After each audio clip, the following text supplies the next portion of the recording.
ክርስቶስ 40 ቀን 40 ሌሊት ጾመ ይልና ወንጌል ላይ ምን ይላል? ስለ ጾም ምን ሆነ ይላል? ተራበ ይላል። አሁን ተራበ ማለት እሸቱ ተራበ፣ አየለ ተራበ፣ ከበደ ተራበ እንደማለት ነው አይደል? ተራበ ለአምላክ አይስማማው። ትክክል። ይሄንን ንባብ ይዘህ ማቴዎስ ወንጌል ምዕራፍ 14 እና 15 ላይ ስትሄድ ደግሞ 2 ዓሣ 2 እንጀራ ባርኮ 5000 ሰው አጠገበ ይላል። 5 እንጀራ ለ5000 ሰው በልቶ 12 ቅርጫት ተመለሰ ይላል። ልብ አድርግ። ቅድም 40 ቀን 40 ሌሊት ጾሞ ምን ሆነ ብለናል? ተራበ። ይሄ ምኑን ያሳያል? ሰው መሆኑ። ይሄን ብቻ ይዘህ ካነበብክ አንተ ካየለ ከከበደ የተለየ ትርጉም የለውም። ይችን ብቻ አንጠልጥለህ ከሄድክ እንደገና ደግሞ 2 ዓሣ 5 እንጀራ ባርኮ 5000 ሰው አጠገበ፣ እነሱ ሁሉ በልተው ትርፍራፊው 12 ቅርጫት ሆነ ስትል ደግሞ ምኑ ይታያል? አምላክነቱ ይታያል። በቃና ዘገሊላ ውሃውን ወይን ያደረገ ማን ነው? ኢየሱስ ክርስቶስ። ውሃውን ወይን ያደረገ ይሄ ምኑን ያሳያል? አምላክነቱን። ቀራንዮ ላይ ተሰቅሎ ደግሞ ጸማይኩ ተጠማው ይላል። ይሄ ምን ያሳያል? ሰውነቱን ያሳያል።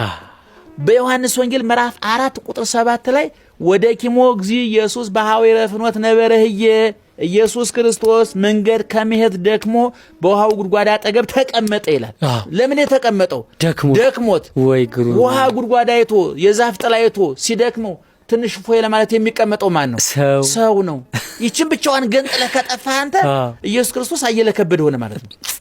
እንደገና የማቴዎስ ወንጌል ምዕራፍ 11 ቁጥር 27 28 ላይ ስትመለከት ደግሞ እናንተ ደካሞች ሸክም የከበዳችሁ ወደ እኔ ኑ እኔ አሳርፋችኋለሁ ይላል። አሁን ደግሞ እዚህ ላይ ደካሞች ምን አደረገ? አሳረፈ። አሁን ቅድም ራሱ ደግሞ ታረፈ፣ አሁን አሳረፈ። አልዓዛር ና ውጣ ብሎ ከመቃብር አልዓዛር ያስነሳው ማን ነው? ኢየሱስ ክርስቶስ ነው። አሁን የምኑን ያሳያል? አምላክነቱን። እንደገና ራሱ ተቀበረ። አየህ፣ ራሱ ሲቀበር ሰውነቱን ያሳያል። አልዓዛርን ሲያስነሳ አምላክነቱን ያሳያል። በዝግ ቤት ገባ። በዝግ ቤት የገባው ማን ነው? ኢየሱስ ክርስቶስ። ምኑን ያሳያል? አምላክነቱን። እንደገና እንኳን በዝግ ቤት ሊገባ እጅግሩን ይዘውት እያንገላቱ ደግሞ ይደበድቡታል። አየህ፣ አባ ጊዮርጊስ ዘጋስጫ ምን ይላል? ኢየሱስ ክርስቶስ 3 አስደናቂ ነገሮች ሰርቷል ይላል። በመጀመሪያ በህቱም ማህፀን ማህተመ ድንግልናዋን ሳይለውጥ ከመቤታችን ተወለደ አለ። ሁለተኛ ከመቃብር ሲነሳ መቃብር ክፈቱልኝ መግነዝ ፍቱልኝ ሳይል ተነሳ አለ። ሶስተኛ ለሐዋርያት በዝግ ቤት ገባል። ይሄ ረቂቅነቱን ያሳያል። ሄሬኔዎስ እንዳለ ምንድነው?